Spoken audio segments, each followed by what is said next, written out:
Hello, Dr. Filidei here, Director of Functional Medicine at the Human Clinic. Take 2 on toxic metals. We had a little problem with some Wi-Fi. So, I'm going to talk today about toxic metals testing and why it's important. So, we do a lot of hair tests to see what your toxic burden is, which looks something like this.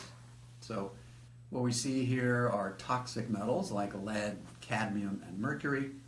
And down here, these are less toxic, but concerning other nutrients. So lead, cadmium, and mercury are kind of right in this area. And you really don't want any levels of these. 0 is good. And down at the bottom here, it also shows the total toxic representation. So if you're getting up into the yellow or red, that's a problem. And we need to investigate why that might be there. So why do we care if you have toxic metals? Why do you care? Because it can dramatically affect your brain and your whole physiology. So mercury is one of the top guns that we look for. Mercury is associated with symptoms like anxiety, insomnia, brain fog, fibromyalgia, chronic fatigue, lots of things that are not great. You've all heard of the Mad Hatter. Mad Hatter's a real syndrome, not just Alice in Wonderland. So in the hundreds of years ago in Old England, people that made hats used to take animal fur and convert it into felt to make hats. They used mercury salts to do that. And they became toxic from the mercury. It absorbed into their skin, went to their brain, and they literally went mad. So it was kind of an anxious, tremulous, overactive kind of anxiety, panic attack sort of madness. Well, the same thing can happen to you with lower levels. Where do you get mercury? Fish and fillings, right? So if you have those silver fillings in your mouth, the dark ones, that ain't silver, right? It's 50% mercury. It's actually amazing they still put those toxins in people's mouths, but they do. So the clear ones are okay. The dark ones, that's mercury. Every time you breathe, chew hot foods, drink hot liquids, you're inhaling mercury vapor, which goes to your lungs and becomes organic mercury.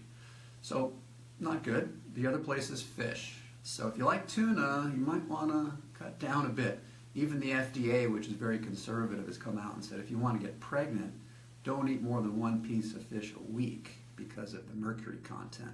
So big predatory fish are worse. Tuna, swordfish, shark, high levels, right? Because these are really big fish that live a long time. They eat small fish, which have a little bit of mercury in them, and they keep getting bigger and bigger and older, and then you eat the fish, you get the mercury.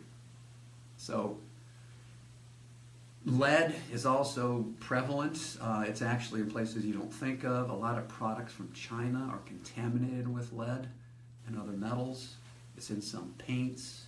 Actually, there was a big epidemic of lead toxicity from candy from Mexico, just in stuff you're not really thinking about. I had one patient that was loaded with lead because she loved Mexican candy.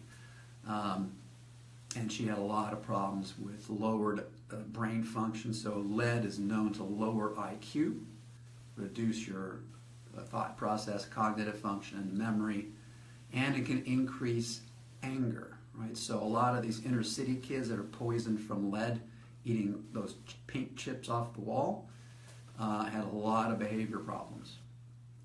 And on the CDC website, you can actually see symptoms of ADD, inattention, etc., caused by mercury overload, right? So these things get not on the radar screen often. This is a pretty cheap and easy way to check for it. And there is a treatment for it. So you do chelation therapy of one type or another. There's oral versions, there's intravenous versions. There are natural ways to detox as well. But to lower your burden, you really want to cut down on the fish, especially large predatory fish. Keep a good detox program going as far as sweating, exercise. There are supplements to take to help get these things out of there. And if you have silver fillings, you don't have to run out and get them all taken out. But certainly don't have any more put in. And some people that do have a problem do get them replaced. So just a bit on metals. Again, it's one of the many toxins we're exposed to. We'll have more on toxins in future talks. Unfortunately, there's a lot of them, but we do our best to try and eliminate these things one thing at a time. Until next time, we'll see you then.